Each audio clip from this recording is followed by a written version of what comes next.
नमस्कार, मैं हूं आपके साथ दीपक भदौरे। हमारे खास प्रोग्राम बिग डिबेट में आपका स्वागत है। मध्य प्रदेश में मिशन 2023 की तैयारियां जोरों पर हैं। इसलिए सभी सियासी दल जी जान से जुटे हुए हैं, लेकिन सूबे की सत्ता में बीते 20 वर्षों से तकरीबन काबिज बीजेपी ने प्रत्याशियों के नामों का ऐलान करने के चुनाव प्रचार अभियान का आगाज कर विपक्षी दलों पर शुरुआती बढ़त जरूर बना ली है। एक तरफ बीजेपी ने अपने उम्मीदवारों की दूसरी और तीसरी लिस्ट जारी करके अपने मास्टर स्टॉक से सबको हैरान कर दिया है, तो दूसरी तरफ कांग्रेस में टिकट वितरण को लेकर अभी भी घमासान और मंथन का दौर जारी है। इसी पर चर्चा करें, उससे पहले देख लेते हैं रिपोर्ट। एमपी में बीजेपी तैयार, कांग्रेस को किसका इंतजार? जी हां, मध्य प्रदेश में साल के आखिर में होने वाली सियासी दंगल का मैदान सज चुका है। सूबे की सत्ता में काबिज बीजेपी ने चुनावी चौसर पर अपनी मोहरे बिछानी शुरू कर दी है। उम्मीदवारों की घोषणा से लेकर चुनावी अभियान का आगाज कर बीजेपी ने बाजी मार ली है। बीजेपी ने मध्य प्रदेश में अपने उम्मीदवारों की तीसरी सूची भी जारी कर दी। दूसरी तरफ विपक्षी दल कांग्रेस में टिकटों के वितरण को लेकर अभी भी घमासान है। संगठन में चुनावी चेहरों को लेकर चिंतन और मंथन का दौर जारी है। आलम यह है कि कांग्रेस पार्टी अब तक अपनी पहली सूची तक जारी नहीं कर सकी। दूसरी तरफ बीजेपी ने 39 उम्मीदवारों की अपनी दूसरी सूची जारी करके सियासी गलियारों के साथ साथ अपने ही संगठन में हलचल बढ़ा दी है। बीजेपी ने इस बार पार्टी के राष्ट्रीय महासचिव कैलाश विजयवर्गीय के साथ ही अपने 3 केंद्रीय मंत्री नरेंद्र सिंह तोमर, प्रहलाद सिंह पटेल और फग्गन सिंह कुलस्ते के अलावा 4 सांसद राकेश सिंह, गणेश सिंह, रीति पाठक और उदय प्रताप सिंह को एमपी के सियासी दंगल में उतारकर विपक्ष की मुश्किलें और बढ़ा दी है। दरअसल बीजेपी ने अपने दिग्गजों पर दाव लगाकर कांग्रेस पर मनोवैज्ञानिक बढ़त बनाने की कोशिश की है। उनको ऐसा लगता है कि हाँ घबराहट है, पर वो अभी होश में है क्या? पूछो जरा।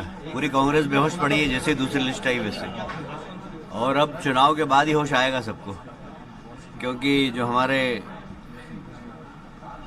भारतीय जनता पार्टी के गृह मंत्री हैं जो बहुत चाणक्य हैं वो, और उनसे राजनीतिक लड़ाई लड़ना, ये 100 कमलनाथ जी और 100 दिग्विजय सिंह जी और 100 सुरजेवाला आ जाए तो भी उनके बराबर ही नहीं कर सकते। भारतीय जनता पार्टी के हमारे केंद्रीय नेतृत्व ने 39 नए प्रत्याशियों की घोषणा की है। पहले 39 प्रत्याशी घोषित किए थे। हम सब थोड़ा कार्यकर्ता महाकुंभ की तैयारियों में जुट गए थे, लेकिन ये भारतीय जनता पार्टी ही है जो कॉन्फिडेंट होकर के पहले 39 किए, फिर 39 कर दिए। अभी तक 78 कितने होंगे? 78 कार्यकर्ताओं को मैदान में उतार दिया है। ये भारतीय जनता पार्टी के हमारे नेतृत्व का विल पावर है। कांग्रेस कठिनाई यही है कि कांग्रेस अपनी नैरेटिव बनाती है अपनी 4 दीवारों में, अपने 4 लोगों के साथ, अपने 4 पृष्ठों पे। नैरेटिव बंद कमरे में नहीं बनाई जाती, नैरेटिव सीमित लोगों के द्वारा नहीं बनाया जाता, नैरेटिव पृष्ठ पर लिखकर नहीं बनाया जाता। नैरेटिव इस देश की जनता अपने दिलों में अंकित करके बनाती है, और मुझे पूरा विश्वास है कि मध्य प्रदेश की 9 करोड़ जनता के दिलों में, ये मन में मोदी जी हैं जैसे मोदी जी के मन में मध्य प्रदेश। हमारा जो प्रतिपक्ष का खेमा है वो बौखला गया है। पहली जब सूची निकली थी तो किसी को अंदाजा नहीं था कि इतने जल्दी सूची आ जाएगी, तो कांग्रेस सत्ते में आके मौन में चली गई थी। दूसरी सूची आई तो वो बौखला गई। वो जिस स्तरहीन भाषा का वो प्रयोग कर रही है, ये लोकतंत्र के लिए नुकसानदेह है। और यदि वो ये कहते हैं तो मेरे जैसा आदमी कांग्रेस को चुनौती देता है कि फिर वो बताएं कि प्रहलाद पटेल को वो कौन सा वाला मानते हैं, तो मुझे लगता है ज्यादा अच्छा होगा, जनता को फैसला करने में सुविधा होगी। उधर दूसरी तरफ विपक्षी दल कांग्रेस बीजेपी के इस दाव पर तंज कसते नजर आ रहा है। पीसीसी चीफ कमलनाथ ने ट्विटर पर बीजेपी के इस फैसले के जरिए हार पर अंतिम मोहर लगा दी है, ट्वीट किया। दरअसल बीजेपी ने जिन जिन सांसदों को टिकट दिया है वे सभी मध्य प्रदेश के अलग अलग क्षेत्रीय इलाकों का प्रतिनिधित्व करते हैं। इन्हें मैदान में उतारकर बीजेपी ने साफ संकेत दे दिया है कि इस बार पार्टी सामूहिक नेतृत्व में अपनी बेस्ट टीम के साथ चुनाव लड़ने जा रही है, और इसलिए वह हर क्षेत्र से एक बड़ा चेहरा विधानसभा चुनाव में उतार रही है। बीजेपी का यह दाव कितना रंग लाएगा ये तो आने वाला वक्त ही बताएगा, लेकिन बीजेपी ने अपने इन दावों से कांग्रेस पर शुरुआती बढ़त जरूर बना ली है। Bureau report, Swaraj express. और इसी मुद्दे पर चर्चा करने के लिए खास पैनल हमारे साथ जुड़ा हुआ है। अजय धवले जी हैं, BJP media panelist. Ajay ji, आपको बहुत बहुत स्वागत है। फिरोज सिद्दीकी जी हैं, कांग्रेस प्रवक्ता। फिरोज जी, आपका भी बहुत बहुत स्वागत है। और हमारे साथ आशीष दुबे जी जुड़े हुए हैं, जो कि वरिष्ठ पत्रकार हैं। आशीष जी, आपका भी बहुत बहुत स्वागत है। जिस तरह से देखा जाए, फिरोज सिद्दीकी जी, एक लिस्ट दूसरी लिस्ट, सभी लिस्ट हैरान कर देने वाली, चौंकाने वाली, खुद बीजेपी के लिए भी यही हैरान कर देने वाली। तीसरी लिस्ट में जरूर एक नाम ही हालांकि शामिल था, तीसरी लिस्ट भी इसे मान सकते हैं।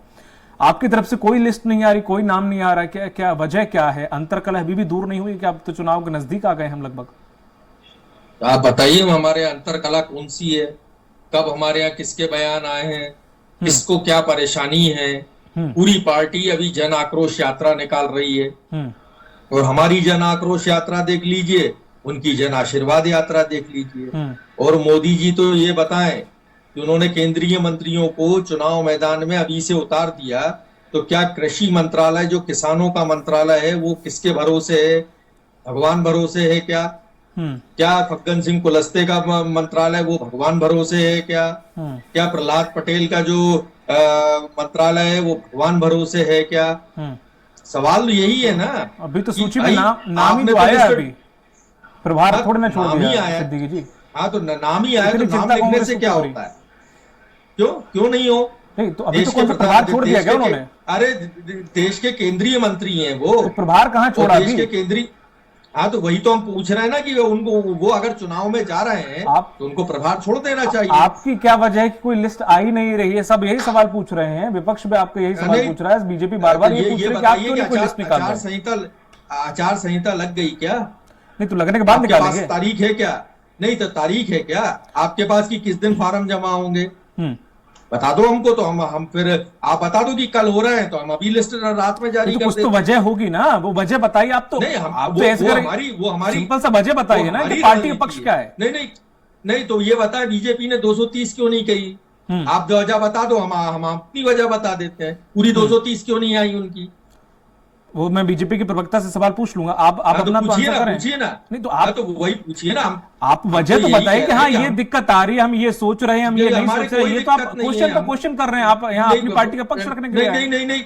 नहीं तो हम हमारा पक्ष रखने के लिए आप सवाल जैसा कर रहे हैं, मैं वैसा जवाब दे रहा हूँ। मेरा क्या सवाल है? अगर मैंने पूछा कि कहाँ दिक्कत आ रही, कहाँ वजह आ रही, आप उसका जवाब ही नहीं देना चाह रहे। जब बेतुका सवाल होगा तो आंसर भी बेतुका होगा। नहीं तो बेतुका सवाल क्या था? आचार संहिता नहीं पूछना चाहिए मुझे कि बीजेपी ये पूछ रही कि आप लिस्ट क्यों नहीं जारी कर रहे? आप अपनी परेशानी बता दीजिए। हाँ, हम अपनी मर्जी से करेंगे जारी, हमें ये दिक्कत आ रही है। हम तो वही मैं आपका सवाल थोड़ी कह रहा हूँ, मैं बीजेपी को ही कह रहा हूँ कि उनका बेतुके सवाल है। नहीं तो जनता भी जानना चाहती है कि आखिर कांग्रेस क्यों इतनी देरी कर रही, वजह क्या है? आचार संहिता आज लग गई है क्या? आचार संहिता लगेगी कल लगेगी, तब आप आज जारी करेंगे क्या?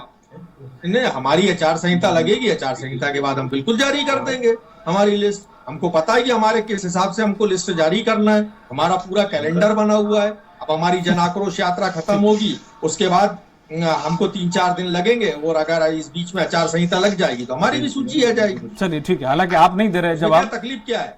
ठीक है, जो भी है। अजय धवले जी, जिस तरह से फिरोज जी सिद्दीकी जी, पता नहीं उनके पास आंसर नहीं है क्या है, वो गोल गोल घुमा रहे हैं, बात का जवाब का देना नहीं चाह रहे। वो सिंपल सी बात है, वो समझ में आ रहा है।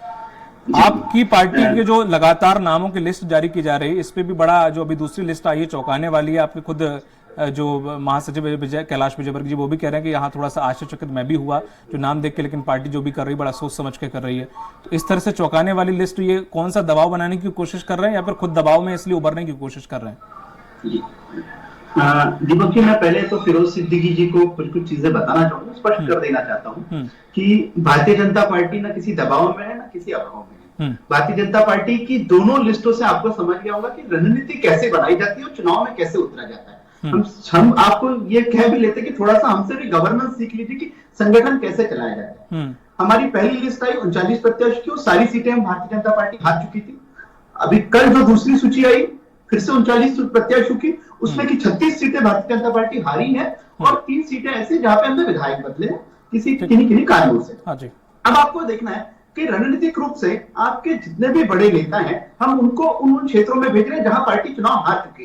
तो आपको देखना पड़ेगा कि जज्बा और जुनून जो भारतीय जनता पार्टी अपने बड़े नेताओं को बोल रही है कि कार्यकर्ता के रूप में आप उन क्षेत्रों में जाइए जहां पार्टी पिछला विधानसभा का चुनाव हार गई है और उन सीटों को जीती है। निश्चित रूप से निरंजन सिंह तोमर की जैसे दिल्ली जैसी सीट से चुनाव लड़ेंगे तो आजू बाजू की सीटों पर भी प्रभाव पड़ेगा और हमारे कार्यकर्ताओं का उत्साह बढ़ेगा। कैलाश जी अगर इंदौर 1 से चुनाव लड़ते हैं तो इंदौर की सारी सीटों पर प्रभाव होता है। हमारे बड़े नेता राष्ट्रीय महामंत्री है। अगर प्रहलाद पटेल जी नरसिंहपुर से चुनाव लड़ते हैं तो आजू बाजू की सीटों पर प्रभाव पड़ेगा। कांग्रेस को यह देखना पड़ेगा कि भारतीय जनता पार्टी की जैसी ना आपके पास सोच है, ना आपके पास विचारधारा है, ना आपके पास नेता है, ना आपके पास नीति है। तो हमसे तो आप कंपेयर कर ही नहीं सकते। आपको कंपेयर करना है तो आपके इंडिया अलायंस के बहुत सारे घटक दल हैं, उनसे कंपेयर कर लीजिए। हम आपसे हमेशा आगे रहे और हमने कहीं ये डेडलाइन नहीं दी थी कि हम सूचियां घोषित करेंगे। हमारी सूचियां तो आकस्मिक, आपके पहली भी सूची आई थी तब कहां मीडिया को पता था और तब कहां किसी को पता था। दूसरी भी सूची आई तब किसी को पता नहीं था। तीसरी भी आएगी तो किसी को नहीं पता, क्योंकि सूचियां बनाना पार्टी का आंतरिक मामला होता है, उसको घोषित करना भी पार्टी का आंतरिक मामला है। हमें चुनाव में जिनको लड़ना है उन्हें हम बताएंगे, देश की जनता को बताएंगे, प्रदेश की जनता को बताएंगे। तो आप इतनी जल्दी सूची जारी क्यों कर रहे हो? तो आचार संहिता के लगभग एक दिन पहले उसके करीब सूची जारी करेंगे। कांग्रेस के फिरोज सिद्दीकी ऐसा सोच के मन बना के बैठे, बोले कि हम नहीं बताएंगे। देखिए फिरोज जी को लग रहा था कि चुनाव मतलब आप पत्ते क्यों खोल रहे हैं अपने? फिरोज जी को लग रहा था चुनाव मतलब बहुत छोटा सा विषय होता है। भारतीय जनता पार्टी जनसेवा करने का अगर लोकतंत्र में कोई माध्यम होता है तो चुनाव होता है, और चुनाव को आप अच्छे से लड़ोगे, सरकार बनाओगे, फिर ही आप जनसेवा कर पाओगे। तो हमें जनसेवा करनी है, हमारा उद्देश्य बड़ा साफ है। इन जहां पे हम हारे हैं उन सीटों पे हम लोग लीड ले लेते हैं। अब लीड लेने के उद्देश्य से हमारे पिछली 39 सीटों के प्रत्याशी कांग्रेस से कोसों आगे निकल चुके हैं। अब ये 39 प्लस आज और एक सीट घोषित हुई है अमरवाड़ा में मोनिका भट्टी जी को, जो गोंडवाना गणतंत्र पार्टी से भारतीय जनता पार्टी में आई है। देखिए कांग्रेस को ना मूल समझना पड़ेगा कि उनका मूल क्या है। वो हमेशा ना बयानबाजी में रहते हैं और दिग्विजय सिंह जी और कमलनाथ जी ना पूरी कांग्रेस को ट्रैप में फंसा दिए। ऊपर से एआईसीसी के रणदीप सिंह सुरजेवाला आ गए, वो कांग्रेस को कंट्रोल करने की कोशिश कर रहे हैं। सूचियां तो छोड़िए, जन आक्रोश यात्रियों का नेतृत्व कौन करेगा, कौन बड़ा नेता कहां पहुंचेगा, इसकी तक के अभी तक की तैयारियां नहीं है। जन आक्रोश यात्राओं में कोई बड़ी सभाएं नहीं हो रही, छोटी छोटी नुक्कड़ सभाएं कर लेते। कमलनाथ जी का गृह क्षेत्र है छिंदवाड़ा, वहां की जन आशीर्वाद इनकी जन आक्रोश यात्राओं के फुटेज निकाल लीजिए। मुट्ठीभर लोग होते हैं और वही इनके कार्यकर्ता हैं। देखिए आपको आक्रोश भी करना है तो आक्रोश आपके कार्यकर्ताओं में हो रहा है। बुरहानपुर में सज्जन सिंह वर्मा जी के सामने लाते गुस्से चल रही है। आपके मेहगांव में लोग कार्यकर्ता आपकी बंदूक निकाल रहे हैं। तो जन आक्रोश में तो खुद ही आक्रोश हो गया और आप बोल रहे हैं कि आक्रोश में हम लगे। ठीक है देखना पड़ेगा, ठीक है मैं लौटूंगा। देखना पड़ेगा कि चुनाव को चुनाव जैसा लड़िए। तो और भारतीय जनता पार्टी आपके सामने एक उदाहरण प्रस्तुत कर रही है, हमसे कुछ सीखिए। ठीक है, अब मुख्यमंत्री कौन होगा भैया? मुख्यमंत्री कौन है? देखिए हरदीप सिंह नरेंद्र सिंह तोमर है, मतलब प्रहलाद पटेल है, शिवराज सिंह चौहान है, भैया कौन है मुख्यमंत्री? जी अपनी एक प्रत्याशी की सूची नहीं जारी कर रहे, पर मुख्यमंत्री का चेहरा जानना है। भैया आप जरा बीजेपी के प्रवक्ता मत बनिए, हम हमारा काम कर लेने दीजिए। सॉरी एक मिनट और नीरा नाडिया जैसे कैबिनेट डिसाइड करते थे। ठीक है अजय जी एक मिनट। फिरोज सिद्दीकी जी, जो आपने कहा है कि बीजेपी के प्रवक्ता मत बनिए, आप हमें काम मेरा बताएंगे क्या? हाँ बिल्कुल, आप बताएंगे? नहीं आप बताएंगे मुझे, या फिर आप आके क्वेश्चन कर लीजिए। नहीं तो आपके प्रत्याशियों का सवाल मैंने जब आपसे किया तो आपको मिर्ची लग गई। आप बताने का आपने सही से आंसर तक नहीं दिया। तो तुम्हें लग रही है, लेकिन जब मैंने कहा आपको उनको सीएम का नाम जानना है तो आपको वहां पे भी मिर्ची लगी। ठीक है आगे से इस तरह की शब्दावली का उपयोग ना करें, मैं आपसे उम्मीद करता हूं, बस इसका ध्यान रखें। तो आप भी तमीज में रहिए। क्या तमीज? क्या मैंने बदतमीजी आपसे क्या की? किस प्रकार का आप शब्द का उपयोग किया मैंने आपको? बदतमीजी की आपसे? किस प्रकार का आप शब्द का उपयोग किया? सवाल पूछ रहा हूं, सवाल का उत्तर नहीं देना चाह रहे हैं। फिरोज जी को नहीं तो कब बदतमीजी की? नहीं तो क्या आप शब्द बोला आपसे? आप ये बताएं ना। आपसे सिंपल सा सवाल पूछ रहा हूं, उसका भी आंसर नहीं दे रहे। आप मुझसे कैसे कह सकते हैं मैं बीजेपी का कार्यकर्ता हूं या बीजेपी का प्रवक्ता हूं? मैं कैसे कह सकते हैं? कांग्रेस का मुझे सिखाएंगे मेरा काम। ठीक है अपनी पैकेज में किसकी बाइट लगी है? आशीष दुबे जी बताओ, किसकी पैकेज में किसकी बाइट लगी है? आगे आशीष दुबे जी, कांग्रेस की। क्या कांग्रेस की? बताओ किसकी बाइट लगी है कांग्रेस? क्या मैं कह रहा हूं? बताओ, किस चीज की बाइट चाहिए आपको? बाइट किसी की कांग्रेस में? किस चीज की बाइट चाहिए आपको? लगाई क्या तुमने? अरे किस चीज की बाइट चाहिए आप ये तो बताएं, किस चीज की बाइट चाहिए आपको? अरे पहले ये बताओ, आपने किसी की बाइट लगाई होगी ना पैकेज में? बीजेपी की तो 5 आदमी की लगा दी, हमारी क्यों नहीं लगाई इसमें? अच्छा आप इस वजह से नाराज हैं? इस वजह से नाराज नहीं है। ठीक है, जो सवाल मैं कर रहा हूँ, मैं बीजेपी का सवाल कर रहा हूँ, आप बीच में कूद रहे हैं। ठीक है आपकी बाइट नहीं लगी, मैं स्पेशली कहूँ कांग्रेस की बाइट जरूर लगनी चाहिए जब भी कोई पैकेज बने। चलो मैं इस चीज हाँ तो आप सीख लो, पैकेज लगाना सीख लो। ये आप मत सिखाइए। नहीं हमको नहीं सिखाइए। स्वराज एक्सप्रेस अच्छी तरह जानता है कब क्या कहाँ क्या लगा? हाँ, आशीष दुबे जी, हाँ, मुझे वो मैं भी स्वराज एक्सप्रेस में 5-7 साल से आ रहा हूँ। ठीक है, अच्छी बात है, मोस्ट वेलकम, आप हमेशा आते रहिए सर। आशीष जी, जी जिस तरह से मैंने सवाल जो फिरोज सिद्दीकी जी से किया कि क्या वजह है आखिर कांग्रेस, सब लोग जानना चाहते हैं, चाहे वो मध्य प्रदेश की जनता हो, कि कांग्रेस कहां लेट लतीफी कर रही है। हालांकि गोविंद सिंह ने इसके कुछ पॉइंट रखे थे एक दो बार कि हम इस वजह से ये लेट लतीफी कर रहे हैं, इस वजह से हमारी लेट हो रही है, हम मंथन कर रहे हैं, हम नहीं चाहते कि दोबारा से कले हो। कुछ उन्होंने फाइनेंशियली बात भी कही थी कि बीजेपी के पास बहुत पैसा है, बहुत पैसे वाली पार्टी है, हमारे पास इतना नहीं है, जो भी प्रतिनिधि है तो उन्हें कुछ पैसा से किया जाता है, तो हमारे पास अभी व्यवस्था नहीं है, लेकिन हम बहुत सोच समझ के चीजों को फैसला लेना चाह रहे हैं। वही चीज फिरोज सिद्दीकी जी भी रख सकते थे कि हाँ ये दिक्कत आ रही है, लेकिन उन्हें थोड़ा सा अपने हिसाब से अपने लहजे में जवाब देना था। क्या कहेंगे आप सर? नहीं, देखिए, जो टिकट की बात है, टिकट कौन घोषित करेगा या कौन नहीं, इसको लेकर कोई प्रतिस्पर्धा आंतरिक या सियासी हो सकती है, लेकिन आम जनता को मुझे नहीं लगता कि इससे कोई मतलब होता है कि टिकट, वो तो जब प्रत्याशी सामने आएगा तब जनता तय करेगी कि होना क्या है। कार्यकर्ताओं में ये उत्कंठा होती है कि टिकट पहले फाइनल हो जाए या उसका नाम हो जाए, तो ये इसमें कोई रेस नहीं है कि इस तरह। लेकिन चूंकि कांग्रेस ने ये कहा था कि वो जुलाई अगस्त में टिकट के अपने उम्मीदवार कुछ घोषित कर देगी, तो इसलिए अपेक्षाएं बढ़ गई, जो मैं समझ पाता हूं कि टिकट उनके पहले क्यों नहीं आया, और उसके पहले भाजपा ने घोषित कर दिए। तो चूंकि ये जो चुनाव है काफी लगता है काफी टफ चुनाव होने वाला है, इसलिए, और भाजपा को ये लगता है कि 2018 में जो जनादेश उसको मिला था वो पर्याप्त नहीं था, उसके बाद वो सत्ता में जिस तरह से वापस आई, हो सकता है वो सब, तो उन सब चीजों को देखते हुए उसने जल्दी तैयारियां करी और उसको जल्दी सिरे चढ़ाया। कांग्रेस, जो मैं 7-8 चुनाव तो मैंने देखे हैं, कांग्रेस हमेशा कहती है कि हम अगस्त सितंबर या जल्दी 2-3 महीने पहले देंगे, लेकिन वो नहीं देते हैं टिकट। उनका अपनी एक पार्टी का अपना मैनेजमेंट है, जिस तरह से काम होता है। अभी तो उनकी स्क्रीनिंग कमेटी की एक बैठक हुई है दिल्ली में, अभी सीईसी की उनकी बैठक होना बाकी है, तो ये बहुत बड़ा प्रोसेस है। और कमलनाथ ने भी कल कहा है कि हम जातीय समीकरण और बहुत सारे समीकरणों को देख के फैसला करेंगे। तो टिकट मुझे नहीं लगता महत्वपूर्ण है। महत्वपूर्ण यह है कि जब कांग्रेस टिकट तय कर लेगी, चुनाव घोषित होने के बाद करे, पहले करे, नामांकन के एक दिन पहले करे, ये उसका मैटर है। लेकिन सवाल ये है कि जब वो टिकट तय करेगी तो वो टिकट कैसे होंगे। ये निश्चित तौर पे हर पार्टी को लगता है कि अगर वो पहले टिकट देगी तो डैमेज भी हो सकता है, फिर डैमेज कंट्रोल में बहुत ऊर्जा लगानी पड़ती है, फिर क्या है, भगदड़ होती है, आया राम गया राम वाली स्थितियां बनती है। तो मुझे ये लगता है इस सब कुछ सोच के कांग्रेस चाह रही है। और बीजेपी जो है, जो टिकट पहले घोषित कर रही है, तो निश्चित तौर पे इससे बीजेपी, आप देखिए कि इसके पहले 2 महीने से 4-5 केंद्रीय मंत्री भी मध्य प्रदेश में काम कर रहे हैं, लगातार दौरे कर रहे हैं। तो भाजपा ने इस चुनाव को बहुत मुझे लगता है बहुत प्रेस्टीज का इशू बनाकर लिया है। और कल जो सूची आई है वो बहुत चौंकाने वाली है। भाजपा के लोग इसका किसी भी तरह से मतलब एलाबोरेट करें इसको, लेकिन ये सच है कि ये सूची उनके लिए भी बहुत चौंकाने वाली है। राजनीतिक पर्यवेक्षकों के लिए भी यही स्थिति है कि ये जो सूची है, जिसमें 7 सांसदों को मौजूदा चुनाव लड़ाया जा रहा है, अभी तक इक्का दुक्का ऐसा हुआ करता था हर दल में, तो ये बहुत बड़ा मामला है। और ये अपने आप में बताता है कि ये चुनाव जो है कितना कठिन हो सकता है दोनों ही दलों के लिए। क्योंकि देखिए, पिछले चुनाव के नतीजों के साथ ही अगले चुनाव की तैयारी होती है, तो उस हिसाब से 2018 का चुनाव दोनों दलों के लिए केस स्टडी की तरह है। इसलिए ये सारी चीजें जो हैं, और कांग्रेस जो है कर रही है, तो इसके पीछे मुझे सावधानी ज्यादा नजर आती है कि वो सत्तारूढ़ एक बड़ी पार्टी के सामने, एक बड़ी मशीनरी के सामने एक व्यवस्थित तरीके से या बहुत बचा के, डैमेज और नुकसान से बचा के वो रास्ता निकालना चाहते हैं। तो ये उनका अपना वो है। ठीक, फिरोज जी, जिस तरह से अभी जो हाल ही में जो दूसरी सूची जारी हुई है, जिसमें उन्होंने अपने सभी केंद्रीय मंत्रियों 7 सांसद उतार दिए हैं, तो इससे क्या वाकई जो आपकी तकरीबन जो भी नामों पे मंथन हुआ हो उन सीटों पे कुछ फेरबदल या फिर से मंथन होगा कि नहीं, हम इनके सामने जो प्रत्याशी पहले से हमने चूज कर रखा था वही उतरेगा, कोई फर्क नहीं पड़ता? देखिए, हर चुनाव की रणनीति अलग अलग होती है और हर चुनाव के समीकरण अलग अलग होते हैं।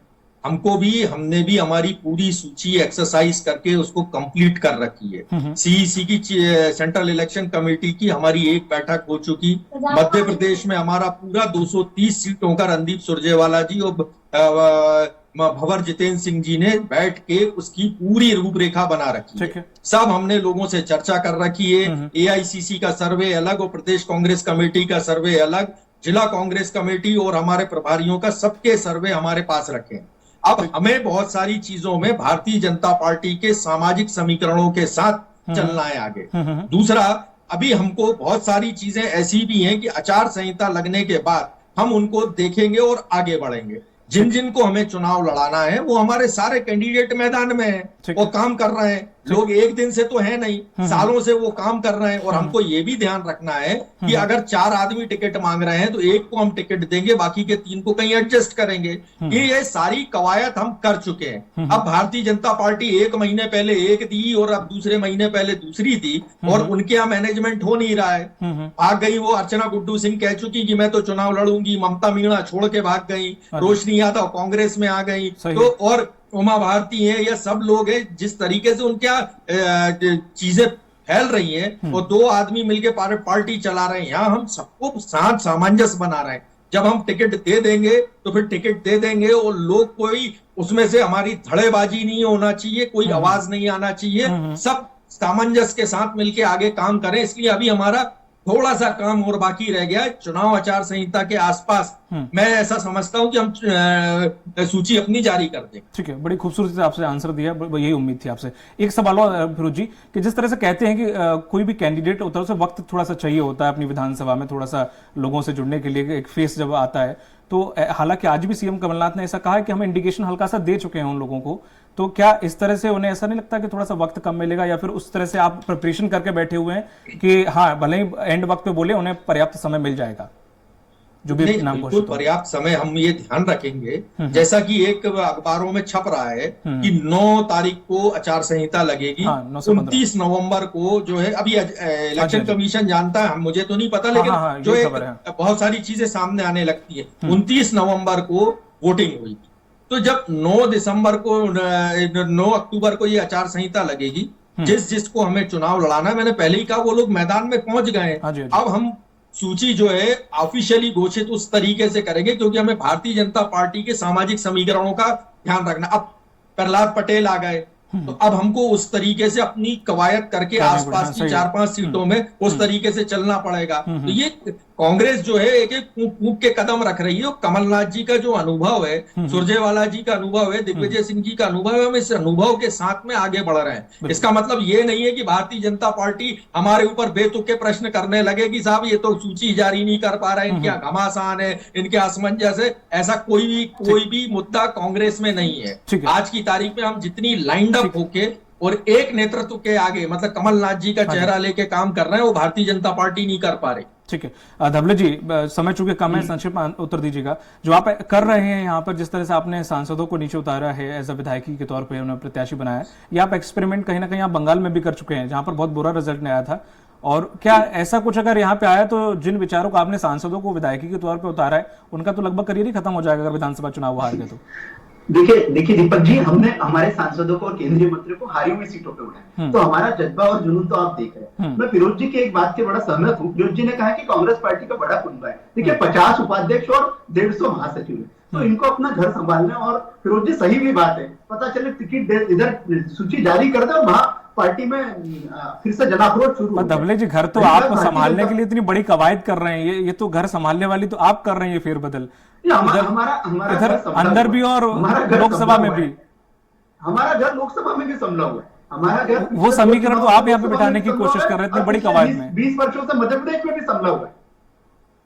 हम दीपक जी, भारतीय जनता पार्टी, पुनः मैं आपको बताना चाहता हूँ, भारतीय जनता पार्टी ऐसा दल है जो चुनाव को बड़ा सीरियसली लेता है। दिख रहा है काफी ज्यादा सीरियसली कल्याण की राजनीति करनी है। अब उसका माध्यम चुनाव है, तो चुनाव तो अच्छे से लड़ेंगे ना। चुनाव कोई हम आईपैक को काम दे देंगे और कोई बाहर की एजेंसी आके काम करेंगे नहीं। चुनाव तो पार्टी और खुद के संगठन को लड़ना है। कांग्रेस में हो रहा है। अब रणदीप सिंह सुरजेवाला की रणनीति बता रही है। रणदीप सिंह सुरजेवाला खुद विधानसभा का चुनाव हारे हुए नेता है, वो क्या कांग्रेस की रणनीति बनाएंगे? ये दिग्विजय सिंह जी की बात कर रहे हैं, खुद लोकसभा का चुनाव हारे हुए नेता है। तो इनको थोड़ा सा ये भी समझना पड़ेगा कि उनके साथ में आइडियोलॉजिकल तो इम्बैलेंस है ही, नेतृत्व की बड़ी कमता है, नेतृत्व की बड़ी कमी है। जब इतनी ही कमजोर है या इतना ही ऐसा है कि ये चुनाव हार गया, वो चुनाव हार गया, तो सर फिर इतनी कवायद इतनी क्यों? जमीन खिसकती हुई नजर आ रही, तो आपने योद्धाओं, जहां पे वो आज किसी ने स्टेटमेंट दिया तमंचे की जरूरत है, वहां आप तोप उतार रहे हो। आपको ये समझना पड़ेगा, आप नारायण त्रिपाठी का बयान है, लेकिन उतरे किस सीट पे है? जो सीटें पार्टी हार चुकी है वहां उतरे हैं। तो आपको ये देखना चाहिए कि भारतीय जनता पार्टी चुनाव में जाने से नहीं डरती। और हमारे बड़े नेता भी, आप सारे बड़े नेताओं के स्टेटमेंट आज देख लीजिए जिनको पार्टी ने चुनाव में उतारा, वो कह रहे हैं हम कार्यकर्ता है, पार्टी का आदेश रहेगा, वो हम काम करेंगे। कांग्रेस जैसा नहीं कि चुनाव से भाग जाए, हमारे नेता कार्यकर्ता के रूप में चुनाव में जाने को तैयार है सारे। ठीक है, चलिए बहुत बहुत शुक्रिया इस चर्चा में शामिल होने के लिए अजय जी आपका, फिरोज जी आपका और आशीष जी आपका भी। तो जाहिर है कांग्रेस अपने टिकटों के बंटवारे की कई वजह बता रही है, जिसमें से विपक्षी आरोप लगा रहा है कि अंतर्कलह भी एक वजह हो सकती है। लेकिन काफी मंथन के बाद लगभग नामों की सूची फाइनल हो ही गई थी कि बीजेपी ने अपनी दूसरी सूची के नामों को कांग्रेस के सामने रखकर अब सोचने पर मजबूर कर दिया है। तो हो सकता है कांग्रेस को और थोड़ा समय लगे, लेकिन अब देखने वाली बात यह होगी कांग्रेस को इससे फायदा होगा या नुकसान। मुझे दीजिए इजाजत, नमस्कार।